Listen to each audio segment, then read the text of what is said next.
Alhamdulillah wassalatu wassalamu ala Rasulillah wa ala alihi wa sahbihi wa sallam wa man wala.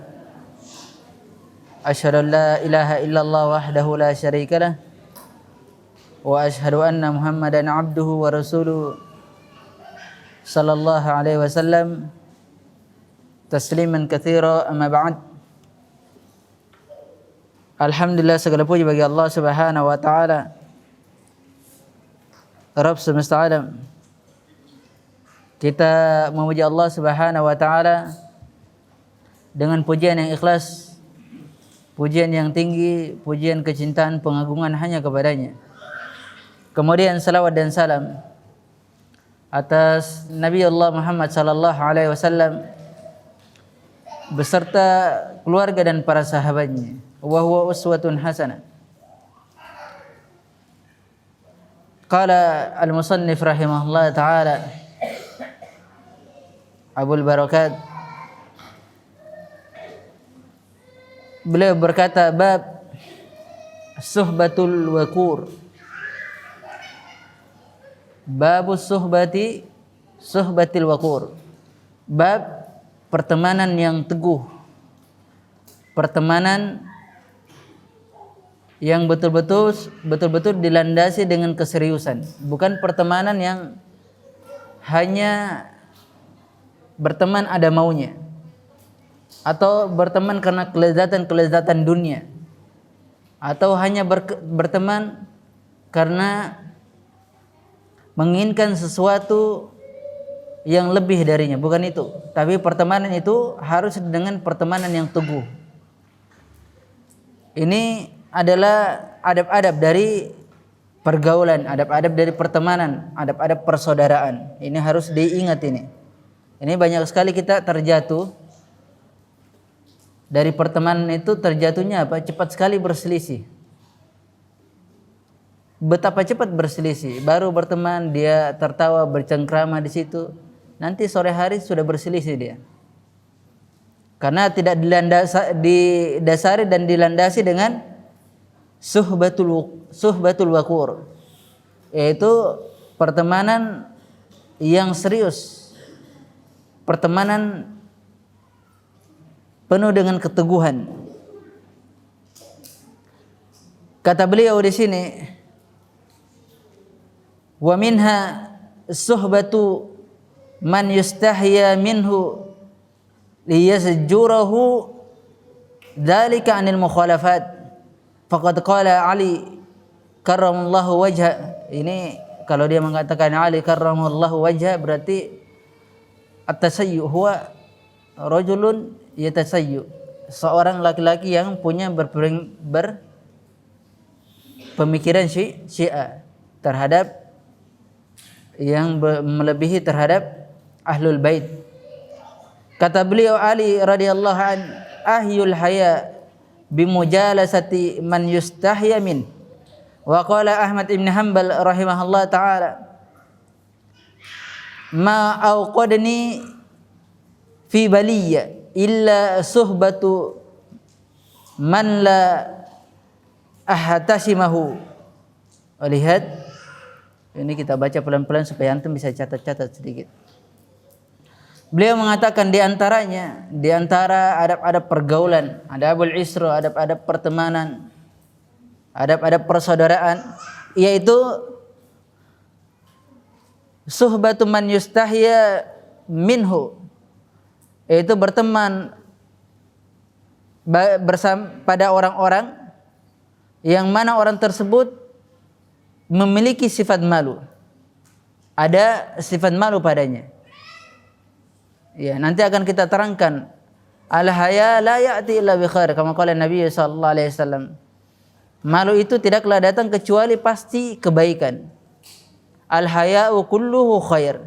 Sifat malu itu semua mendatangkan kebaikan.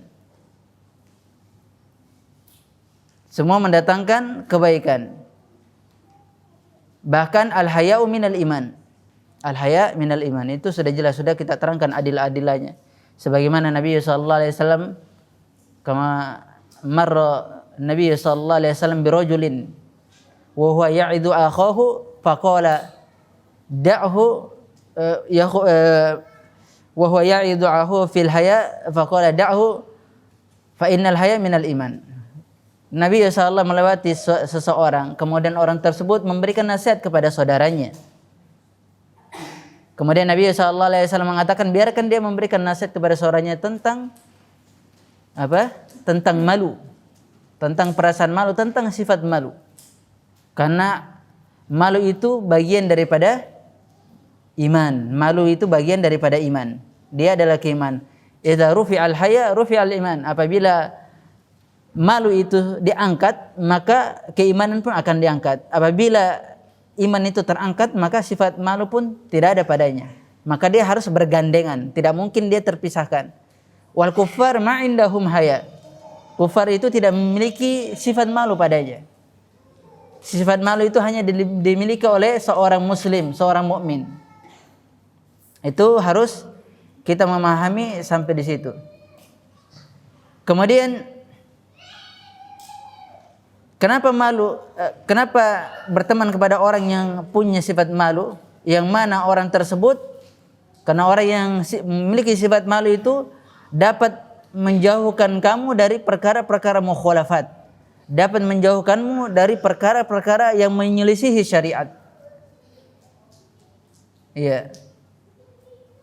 Karena sesuatu mukhalafah, orang yang menyelisihi syariat, orang yang menyelisihi syariat, kalau dia punya keimanan, dia melakukan dosa, pasti dia memiliki sifat malu. Pasti dia memiliki sifat malu. Dan sifat malu ini kan terbagi menjadi berapa? Siapa yang masih ingat? Malu ini terbagi menjadi 4 bagian. Malu terbagi menjadi 4 bagian. Yang pertama adalah malu terhadap Allah Subhanahu wa taala. Malu terhadap Allah Subhanahu wa taala, itu yang pertama. Ya kenapa tidak? Ya harus malu kepada Allah Subhanahu wa taala dari perbuatan kita. Bukankah Allah Subhanahu wa taala mengetahui apa yang kita lakukan? Alam ya'lam bi anna Allah yara? Tidakkah dia mengetahui bahwasanya Allah Subhanahu wa taala itu melihat, mengetahui perbuatan kita? Hendaknya kita malu hal yang pertama. Hendaknya kita malu kepada Allah Subhanahu wa taala dari apa-apa yang kita selisih dari syariatnya. Ini yang pertama. Kemudian yang kedua adalah hendaknya dia malu kepada para malaikat. Atau dalam ayat lain dikatakan innallaha kana alaikum raqiba. Sesungguhnya Allah Subhanahu wa taala itu mengawasi kalian, menjaga kalian. Itu yang pertama kali mengetahui gerak-gerik kita itu bukan makhluknya tapi Allah Subhanahu wa taala. Bahkan sebelum kita diciptakan, Allah Subhanahu wa taala mengetahui apa yang kita lakukan dan di mana kita ditempatkan. Maka itu yang pertama, harus malu kepada Allah Subhanahu wa taala.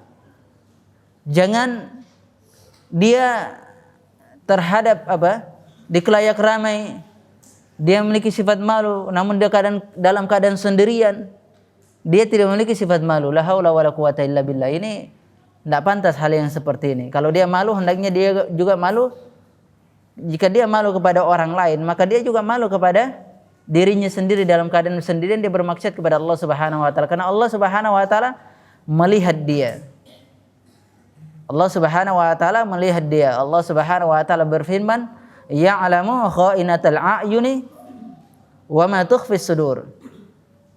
Allah Subhanahu wa taala mengetahui mata-mata yang khianat dan apa yang ada di dalam dada. Apa yang dia sembunyikan? Apakah dia hanya sekadar orang yang pura-pura atau memang ada sifat yang nampak baik dia dalam keadaan bersendirian atau dalam keadaan ramai? Dari sifat malu tersebut. Ini yang pertama. Yang kedua adalah dia malu kepada para malaikat.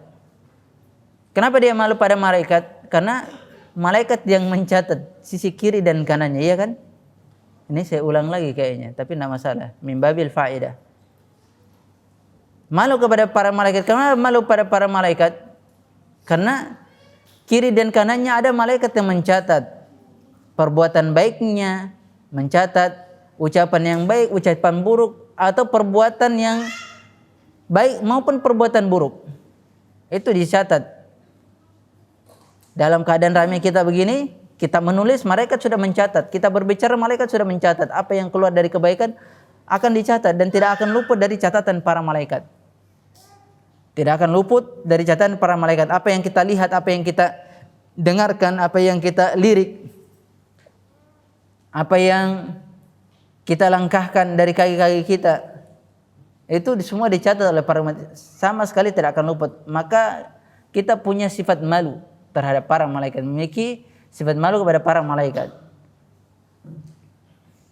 Allah Subhanahu wa taala berfirman, "Ma yalfidzu min qaulin illa ladaihi raqibun 'atid." Tidaklah dia mengucapkan suatu ucapan kecuali kiri dan kanannya ada malaikat yang mencatat. Itu sisi ucapan. Adapun perbuatan, Allah Subhanahu wa taala berfirman, "Wa inna 'alaikum lahafidhin kiraman katibin ya'lamuna ma taf'alun." Iya. Sesungguhnya kamilah yang menjaga. Yaitu yang ada yang mencatat, malaikat yang mulia, yang mana dia yang mencatat. Malaikat yang mulia yang mencatat. Dia mengetahui apa yang kalian lakukan. Ini perbuatan. Jadi ucapan dan perbuatan itu di sini dalilnya menunjukkan secara ucapan akan dicatat oleh malaikat. Kebohongan, kejujuran, ucapan kebaikan, ucapan melampaui batas itu dicatat. Ucapan bisik-bisik bahkan dicatat. Karena malaikat itu sangat dekat kepada kita. Walaqad khalaqnal insana wa ya'lamu ma tuwaswi walaqad khalaqnal insana wa ya'lamu ma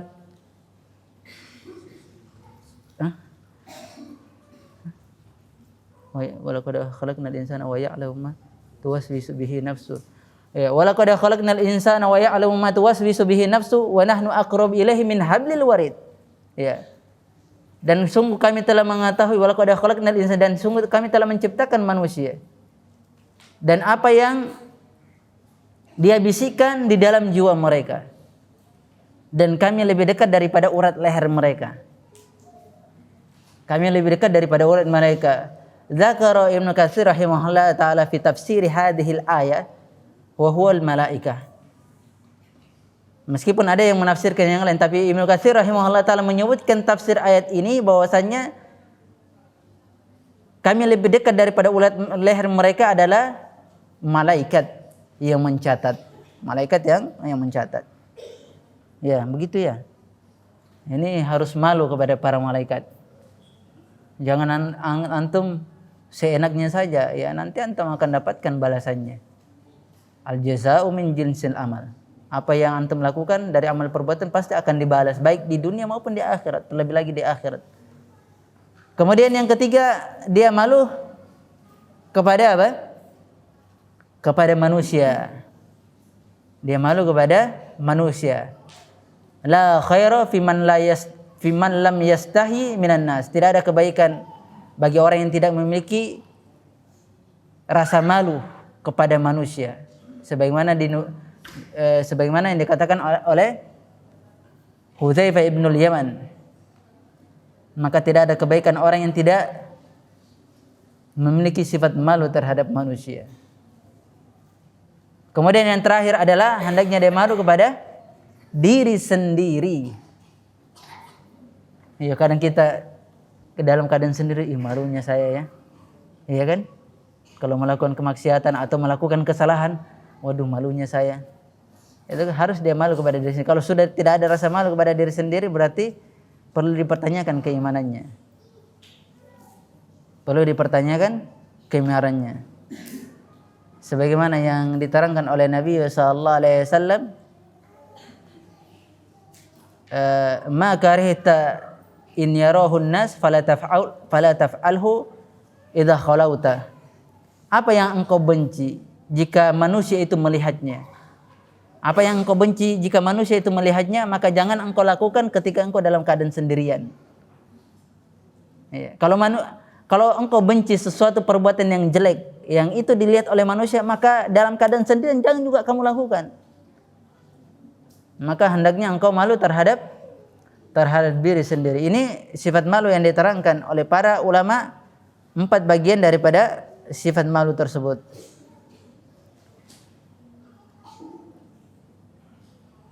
Bahkan disebutkan oleh para ulama, wa ammaratul qalb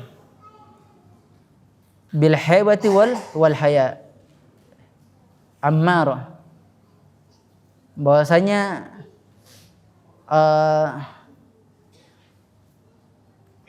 apalagi namanya, ketinggian hati atau bangunan yang tertinggi hati itu adalah wibawa dan sifat malu.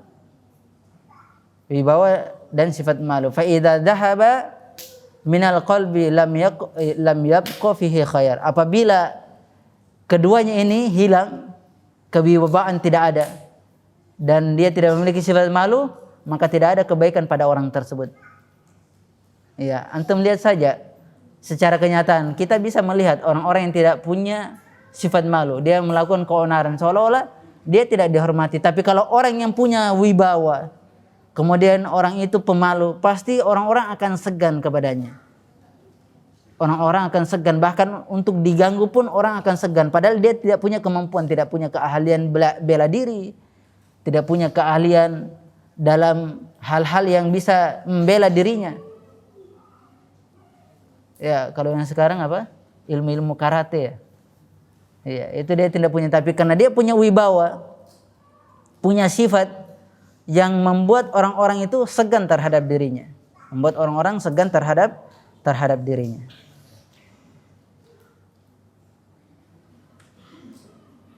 Kemudian beliau melanjutkan, maka berkata Ali radhiyallahu an, ahyul haya bimujalasati man yustahya min.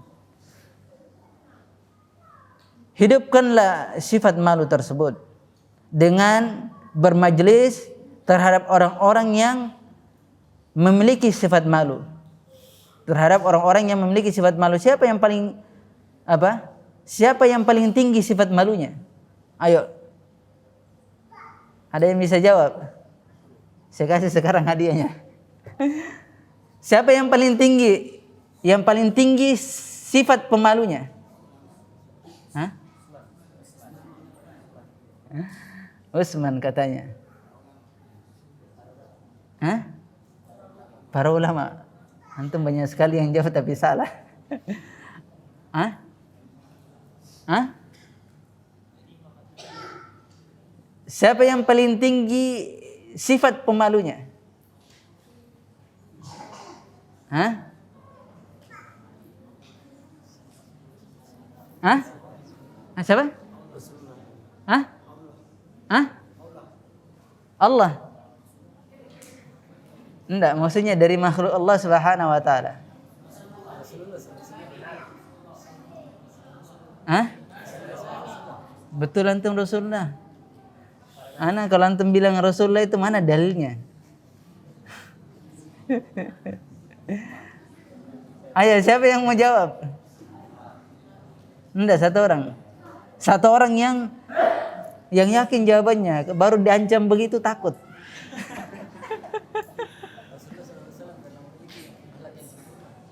Rasulullah sallallahu alaihi wasallam karena memiliki akhlak yang sempurna. Sebentar, saya pikir-pikir dulu. Ini masuk Rasulullah sallallahu alaihi wasallam kalau memiliki akhlak yang sempurna. Masuk enggak ini akhlak yang sempurna? Antum mau enggak hadiahnya? Alhamdulillah. Iya.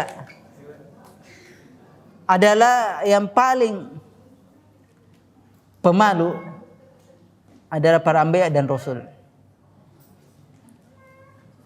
Adalah para anbiya dan rasul. Mana dalilnya? Kata Nabi sallallahu alaihi wasallam dari hadis Abu Mas'ud Al-Asy'ari radhiyallahu anhu yang diriwayatkan Imam Bukhari, Nabi sallallahu alaihi wasallam bersabda, "Inna mimman adraka an-nasu fi kalami nubuwatil ula fa idza lam tastahi fasna ma syi'ta." Kata Nabi sallallahu alaihi wasallam dari hadis Abu Musa al-Asy'ari yang diriwayatkan Imam Bukhari, sesungguhnya terhadap apa-apa yang didapatkan dari ucapan kenabian terdahulu, ucapan para nabi terdahulu, dia mengatakan kalau jika kalian tidak memiliki sifat malu, maka lakukanlah sesukamu. Ini menunjukkan ayat dalil ini menunjukkan bahwasanya yang paling aula, yang paling tinggi sifat malu dari makhluk Allah Subhanahu wa taala adalah anbiya dan rasul. Itu dari makhluknya dan manusia. Anbiya dan rasul. Mereka lah yang sangat paling pemalu. Mereka lah yang sangat paling pemalu. Makanya Nabi SAW mengatakan hal yang demikian. Maka sifat-sifat kenabian itu dia selalu mengingatkan, wahai manusia, terus meneruslah kalian memiliki sifat malu terhadapnya, karena malu itu akan mencegahmu dari keburukan. Malu itu akan mencegahmu dari perkara-perkara keburukan. Iya. Dan juga datang dalilnya dari Nabi sallallahu alaihi wasallam. Iya, kalau tidak salah dari Jabir radhiyallahu anhu. Dia mengatakan kana Nabi sallallahu alaihi wasallam asyadda haya. Adalah Nabi sallallahu alaihi wasallam orang yang sangat pemalu sekali. Sangat pemalu. Asyaddu haya min hadarai fi hidriha. Dia sangat pemalu daripada wanita gadis yang dipingit di rumahnya. Lihat, Rasulullah lebih pemalu daripada gadis-gadis yang dipingit di rumahnya. Saking pemalunya Nabi sallallahu alaihi wasallam. Kemudian dia mengatakan, wa idza kariha syai'an arafnaha fi wajhi. Apabila Nabi sallallahu alaihi wasallam tidak menyukai sesuatu, kami dapat mengetahui dari wajahnya. Kami dapat mengetahui dari wajahnya. Dia malu untuk menegur, tapi kami mengetahui dari wajah Nabi sallallahu alaihi wasallam. Ini menunjukkan adalah Nabi sallallahu alaihi wasallam adalah yang sangat pemalu, manusia yang sangat pemalu. Kemudian waqala, iya, hakikat malu, tahu enggak hakikatnya malu? Waqala Ahmad bin Hanbal rahimahullah taala, berkata Imam Ahmad bin Hanbal rahimahullah taala, Imam Ahli Sunnah wal Jamaah, wa ma awqa'ani fi baliyya illa suhbatu man la ahtasimahu. Tidaklah terjadi kepadaku suatu musibah kecuali pertemanan terhadap orang-orang yang tidak punya rasa malu. Ya, tidaklah terjadi musibah atau tidaklah musibah itu menimpaku kecuali berteman sama orang-orang yang tidak memiliki rasa malu. Ini penting sekali, betul-betul sifat malu itu bisa mencegah dari musibah dan bisa mencegah daripada apa? Mukhalafatu syar'i. Penyelisihan syariat. Sampai jam berapa isanya? 5 menit lagi. Hah? 9 menit. Baru 1 bab. Saya mau selesaikan 3 bab tapi qadarullah. Khairan insyaallah. Kemudian hakikat daripada malu. Apa sih hakikat malu? Hah? Hakikat malu itu ada. Dan itu disebutkan dari hadis Nabi sallallahu alaihi wasallam. Nabi sallallahu alaihi wasallam bersabda, "Istahyu minallahil haqqul haya." Wahai manusia, malulah kalian kepada Allah Subhanahu wa taala sebenar-benar malu. Kata para sahabat, "Nahnu nastahi ya Rasulullah." Kami itu malu kepada Allah Subhanahu wa taala ya Rasulullah. Kata Nabi sallallahu alaihi wasallam, "Laisa dzalik," atau "Laisa dzalikum." Tidak seperti itu malu sebenarnya. Man istahya minallahil haqqul haya. Siapa yang benar-benar malu, sebenar-benar hakikat malu kepada Allah Subhanahu wa taala, falyahfat ra'sahu wa ma wa'a. Hendaknya dia menjaga kepalanya dan apa yang berada pada kepalanya. Apa itu? Menjaga matanya, dia tidak melihat perkara yang haram. Menjaga pendengarannya, dia tidak mendengar dari perkara-perkara yang haram. Menjaga penciumannya, dia tidak mencium kecuali hal-hal yang baik, tidak mencium dari perkara-perkara yang haram. Kemudian dia menjaga ucapannya dari apa-apa yang keluar dari mulutnya, dari lisannya. Tidaklah dia berucap kecuali perkara kebaikan, bukan perkara-perkara yang haram, bukan perkara-perkara yang melampaui batas, bukan dari hal-hal yang menjatuhkan kehormatan saudaranya. Tidak seperti itu. Maka itu yang pertama. Kemudian yang kedua, faliyahfad batana wa ma hawa, dan hendaknya dia menjaga perutnya, apa yang masuk pada perutnya. Dia tidak memakan kecuali makanan yang halal. Dia tidak makan dari makanan-makanan yang haram. Makan dari hasil menipu, hasil mencuri, hasil riba.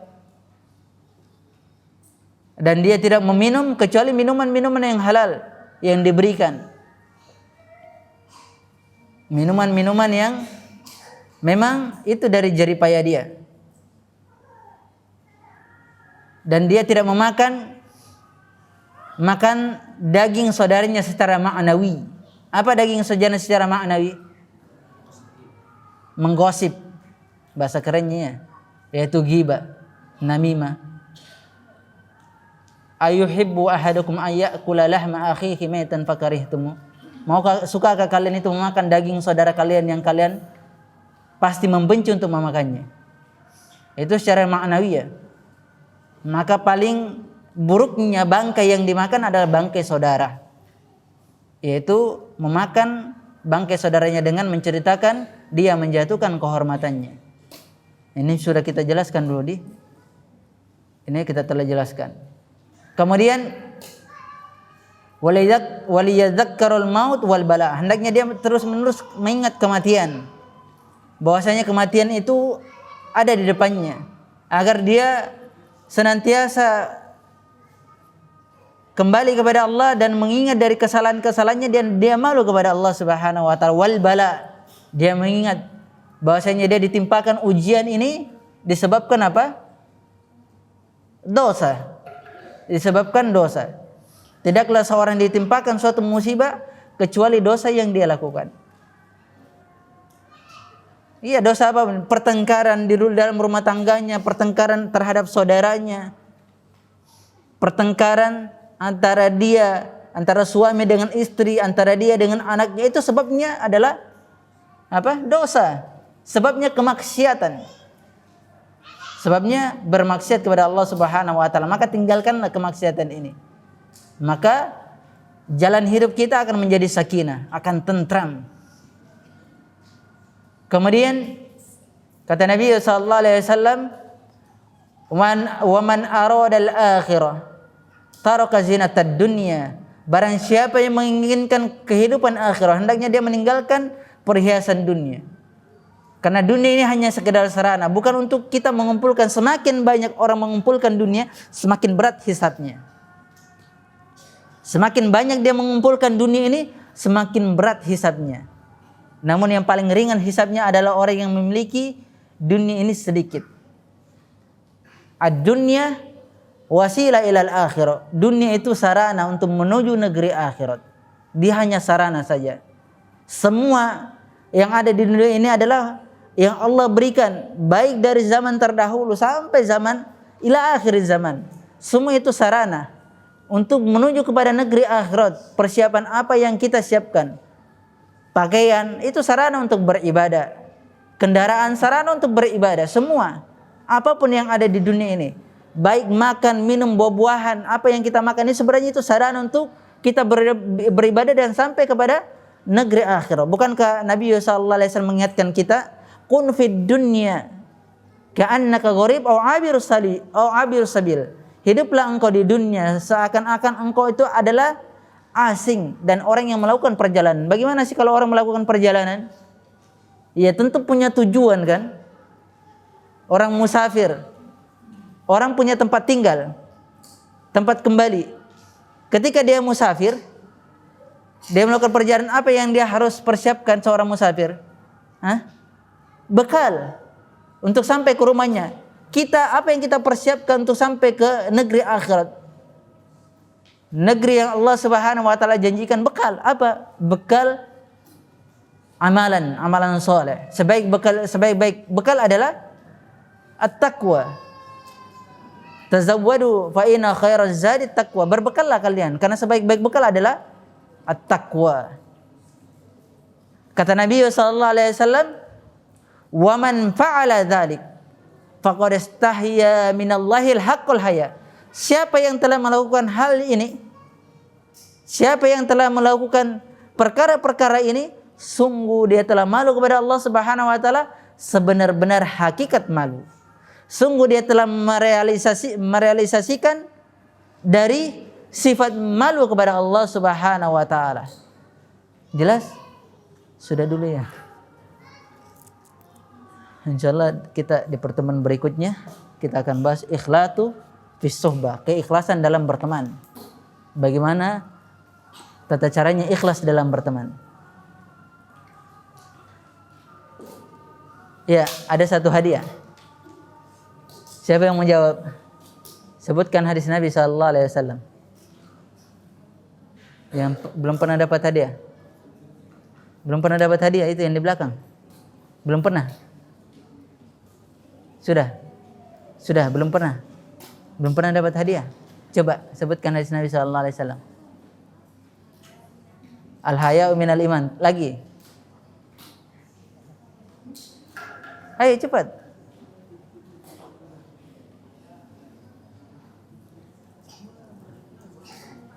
Sebutkan satu lagi.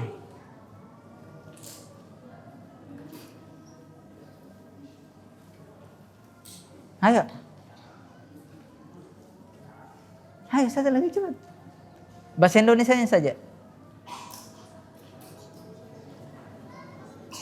Ayo cepat.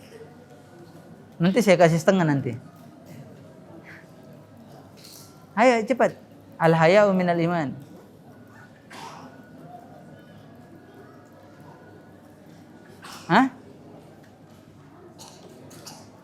Al-haya'u kulluhu. Yes. Iya, bahasa Indonesianya.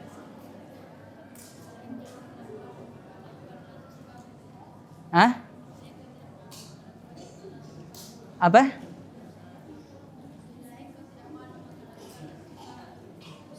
Apabila idza lam tastahi fasna ma syi'ta. Apabila engkau tidak memiliki rasa malu maka lakukanlah sesukamu. Subhanakallah bihamdik asyhadu la ilaha illa anta astaghfiruka wa atubu ilaik. Wa sallallahu ala Muhammadin wa ala alihi wasallam wallahu taala alam bisawab. Alhamdulillahirabbil alamin.